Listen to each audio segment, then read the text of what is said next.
아마 우리 언론은 대통령 집무실에 좀 처음 들어보시는 거 아닌가 보는데 우선 대통령 집무실부터 소개를 해드리면 공간에 있는 집무실에 비해서 아주 좁지만 그러나 뭐 일하기에 충분한 그런 공간입니다. 앞으로 뭐 임명장을 수여한다든지 이런 공식 경사상 필요할 경우에만 공간 집무실을 사용하고 나머지 업무는 줄이겠습니다. 여기 그 탁자는 이런 부분 딱 보면 아래 위 뭐 이런 부분도 없고 또 실제로 자료를 보아가면서 제가 이야기가 좀 수월하기 때문에 이걸 제공하는데 사실 이 탁자는 제가 민정수석 때 그런 취지로 사용했던 건데 그동안 청와대에서 사용하지 않고 보관이 있던 것을 다시 찾아내서 결제하시는 거예요? 아니, 입장료로 나오는 거기 때문에. 네, 이거는 그냥 그거 이런 순서를 이제 갖고 있습니다. 어느 순서로.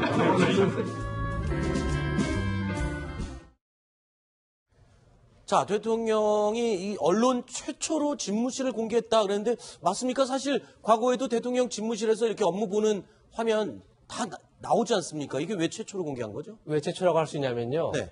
맞습니다. 말씀하신 것처럼 대통령이 집무하는 그림이 영상과 사진이 있습니다. 네. 그것은 정권 초에 나중에 언론이 쓰라고 사실상 어떻게 보면 연출한 그림입니다. 아, 미리 그러니까 찍어놓은 그림이군요. 찍어놓은 그림을 계속 이제 그걸 반복해서 트는 거죠. 네. 그래서 저도 이제 지난 청와대에 처음 출입했었는데 처음에 풀 기자를 따서 대통령의 집무실을 찍을 수 있는 잠깐의 시간을 줍니다. 네. 따라서 저렇게 지금 문재인 대통령이 직접 설명하는 것처럼 본관 집무실을 직접 설명하거나 이런 건 처음일 테고 네. 또 중요한 거는 본관 집무실이 아니라 여민 1관, 그러니까 비서동이죠, 사실은. 비서들이 근무하는 공간에다 집무실을 처음 만들어서 네. 그 공간을 대통령이 직접 소개하는 것, 전 처음 있는 일이 아닌가 그렇게 생각이 됩니다. 그리고 아까 대통령이 직접 저 지금 화면에 나오는 동그란 테이블, 중앙에 있는 둥그런 테이블을 굉장히 자랑스럽게 얘기를 하고 있거든요. 예. 원래는 그럼 집무실에는 저런 둥그런 테이블이 있을 수가 없었겠네요. 왜냐하면 공개를 하지 않았으니까요. 아니요, 이제 그 문재인 대통령의 민정수석 시설에 네. 이미 그 둥그런 테이블을 가지고 집무실에 있었습니다. 네. 그런데 이제 아마 그 이후에는 그걸 사용을 안 했던 것 같아요. 네. 문재인 대통령이 민정수석 시절에도 서로가 대화를 할 때는 좀 평등하게 앉는 게 좋겠다 하는 네. 생각으로 그걸 준비해가지고 가지고 사용을 했던 것 같은데 그 다음에 어디다 뒀던 거를 이번에 다시 유민관에 지금 대통령 집무실이 있지 않습니까? 네. 그러니까 그걸 다시 찾아와가지고 그 집무실에 뒀다는 거고요. 네. 그럼에도 불구하고 제가 보기엔 이제 둥그런 자리는 그러면 전혀 상하관계가 없냐 하는 네. 그게 아니고 문에서 멀리 안쪽으로 떨어진 자리가 그게 상석이죠. 그냥 상석이고요. 네. 문에 가까울수록 이제 좀 어떻게 보면 이제 아래 사람이 앉아야 되는 거고. 네. 지금 보면은 대통령 바로 옆자리 서로 권하잖아요. 네. 대통령 바로 옆자리가 상석인 셈이죠. 네.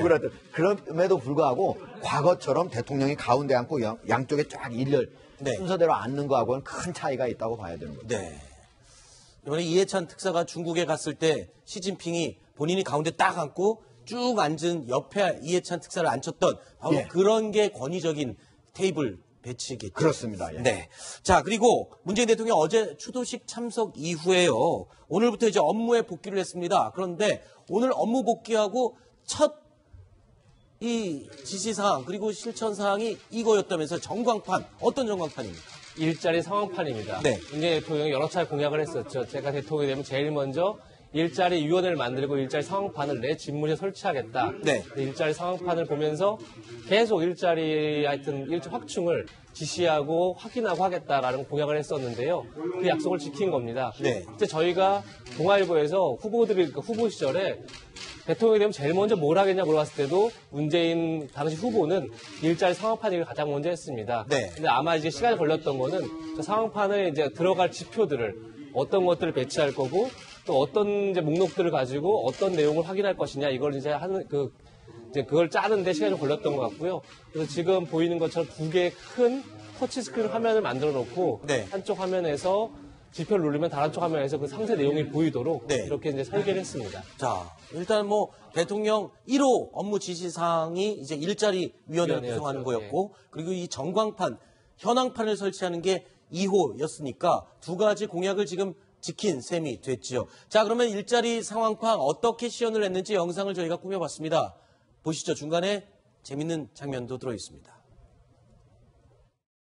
이제 상황판이 이렇게 설치됨으로 인해서 일자리 정책이 더욱 속도를 낼 걸로 이제 기대를 합니다. 잘 아시는 것처럼 노무현 정부의 경제 정책은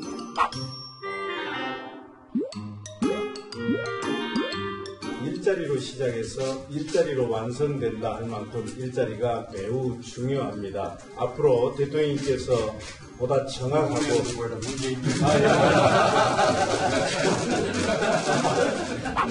제가 노무현 정부에서 너무 오래 일을 해가지고 여기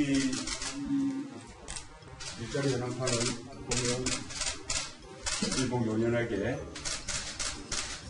고용률이 지금 현재 4월 현재 66.6%인데 이것이 OECD 평균하고 비교해 보면 한 2% 정도 낮기 때문에 그렇게 크게 낮다고 볼 수는 없습니다. 실업률 가볼까요? 아까? 네. 실업률 아까 4.6%. 특히 청년 여성이 더 심각하다. OECD 평균에 비해서. 이것은 시연이 아니라 대통령이 상용하는 겁니다. 일자리 연례 설치와 그다음에 상황판 설치 이것은 이제 제가 일단 약속을 지키고 있습니다. 조금 전에 문재인 대통령을 노무현 대통령이라고 했는데 그 전에 이재명 차장도 아까 슬쩍 노무현 대통령이라고 잘못 말했다가 수정을 했습니다. 사실 저도 몇 번 그런 실수를 한 적이 있는데 문재인 대통령을 떠올리면 노무현 대통령을 자동으로 떠올리게 되기 때문에 부지불식간에 그런 말이 나오는 것 같습니다. 이용섭 일자리정 부위원장은 네. 노무현 정부 시절에 이제 국세청장, 법무부 그랬었죠. 장관 등 굉장히 오랫동안 진짜 함께했기 때문에 옛날 생각이 많이 났던 것 같습니다. 네.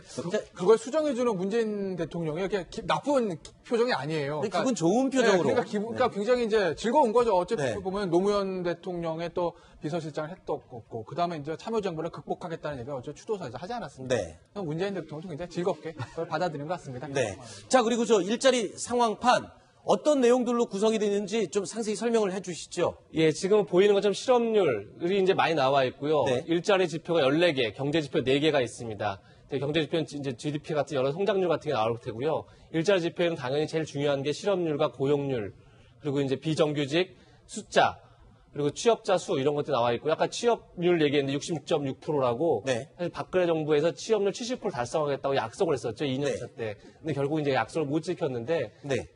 아까 얘기한 것처럼 OECD보다는 크게 낮진 않다. 네. 중요한 건 이제 체감인 것 같습니다. 그래서 네. 체감이 아직 많이 낮기 때문에 지금 이제 일자리위원회와 상황판을 만들었는데 문제는 그것보다는 지금 그 일자리위원회를 만들고 상황판 설치하는 건 누구나 할 수 있는 거죠. 네. 사실은 거기 성과를 내는 게 중요할 테고 그렇죠. 지금부터 이제 그 작업을 얼마나 잘했느냐 이제 그게 제일 중요할 것 같습니다. 자, 그리고 지금 화면에 보면은 75인치 모니터가 2개가 설치가 되어 있습니다. 상황판이요. 이게 왼쪽은 양적인 데이터가 나오고요. 그다음에 오른쪽 스크린에서는 이 일자리의 질적인 데이터가 나온다고 청와대에서 설명을 하고 있습니다. 자, 이런 통계 자료, 수치가 오르고 좋아지는 것은 당연히 좋은 일이겠지만, 자, 이렇게 상황판 설치하고 이런 식으로 진행을 하면 과연 일자리 창출에 도움이 되긴 할까요? 성공적일까요? 어떻게 보십니까? 예, 대통령이 직접 저 한 가지 정책에 대해서 매일매일 체크를 하고 지시를 하겠다, 확인해 보겠다, 이런 의지를 밝힐 것이기 때문에 관련 부처에서는 지금보다 더 열심히 일을 하지 않을 수가 없을 겁니다. 다만 우려되는 것은 이런 숫자 하나하나에 계속 집착을 하다 보면 만들어낼 수가 있거든요. 아하. 그야말로 대통령에게 보여주기 위한 수치 올리기 이런 작전에 돌입한다면은 저렇게 저 일자리 정책 홍보 만들건 뭘 하든 별 효과가 없을 수가 있습니다. 네. 그렇기 때문에 실질적으로 제가 봤을 때는 여러 가지 지표에 저게 담는 거 중요하지만 일자리는 나라에서 만드는 것보다도 기업들이 만들어야 되지 않겠습니까? 네. 기업을 경영하는 사람들의 뭐 경기 실사지수 이런 것들이 기업인들이 활동하기에 지금 얼마나 만족스럽게 생각하고 있는가 이런 것들을 실시간으로 반영을 할 수 있었다면 네. 오히려 조금 더 현실성 있고 좋지 않나 이런 생각을 좀 해봅니다. 네. 그리고 오늘 또 국정 업무 보고가 시작이 됐는데 첫 부처가 지금 기재부였어요.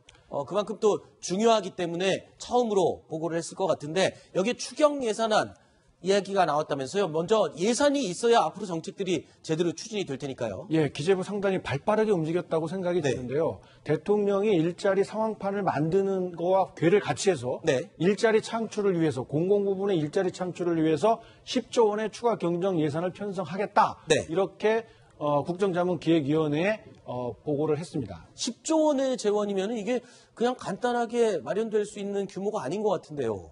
그렇죠. 어떻습니까? 사실 10조 원이면 엄청나게 큰 네. 돈인데 일단은 지금 현재 올해 3월까지만 네. 세수가 5억 9천이 더 이제 쓰는 돈보다 더 거쳤다고 하고 작년 네. 같은 경우에도 이제 전체 예산을 잡아놓은 것보다 더 거친 세수가 8조 원 정도 됐거든요. 네. 근데 올해 같은 경우에도 지금 현재 추세를 쭉 보면은 그보다도 더 많은 돈이 거칠 것으로 보인다 하기 때문에 따로 어디에서 예를 들면은 이런 돈이 나오지 않는다면 어떻게 네. 되냐면 결국 국채를 발행해야 돼요. 네. 그 돈은 결국 후대에 결국 다 이제 부담이 되지 않습니까? 네. 근데 다행히도 올해 같은 경우에는 그러지 않아도 된다고 하니까 10조 원을 마련하는 데는 별로 큰 어려움은 없을 것으로 보입니다. 네. 자, 그런데 각 부처들이요. 오늘 이 국정기획자문위 업무 보고 전에 두 가지 보고서를 제출을 해야 했는데 두 가지 중에 하나는 실질적인 반성문이었다. 뭐 이런 얘기가 들립니다. 어떤 부분이기 때문에 이게 또 반성문이라고 그러나요? 두 가지가 뭡니까? 과거 정부에서 추진했던 정책을 평가하고 네. 개선 방향을 내놔라. 네. 이런 것 자체가 어떻게 보면 그러니까 과거 정부에서 너희들이 도대체 무슨 일을 어떻게 했는지 네. 반성해라 이런 의미로 이제 받아들여서 부처 입장이 간혹 이제 곤욕스러울 수 있는 거죠. 네. 특히나 이제 문재인 대통령이 굉장히 반대했던 정책들을 예를 들면 뭐 그 교육부의 이제 국정교과서라든지 이런 네. 정책들을 추진했던 부처 입장에서는 사실 어쨌든 그것도 대통령 지시사항을 이제 받아서 시행한 건데 그것을 너희들한 평가에 반했을 때 이걸 잘했다고 할 수도 없고 네. 그렇다고 마냥 못했다고 자기 스스로를 부정할 수도 없고 이런 상황이기 그렇죠. 때문에 네. 상당히 좀 곤욕스러울 것 같습니다. 사실 이 과거 정부의 추진 정책 이게 자체가 지금 공무원들 본인들이 스스로 해온 거 아닙니까? 그런데 그거에 대한 평가를 하고 문제점을 제시해라. 그러면 누워서 침 뱉는 격이 될 수도 있으니 함부로 비판을 할 수도 없고 그렇다고 칭찬할 수도 없고 그리고 또 이것도 문제인 것 같습니다. 공약 이행 계획도 너무 잘 써도 미리 준비한 티가 나지 않겠습니까? 그런 부분도 있으니까 참 적절히 어떻게 말하면 힘 조절 잘해야 되는 두 개의 보고서인 것 같아요. 그렇죠. 공약 계획은 특히나 네. 아직 공약을 지금 한 200개가 넘는 것들을 이제 정리하는 단계지 않습니까? 현재? 네.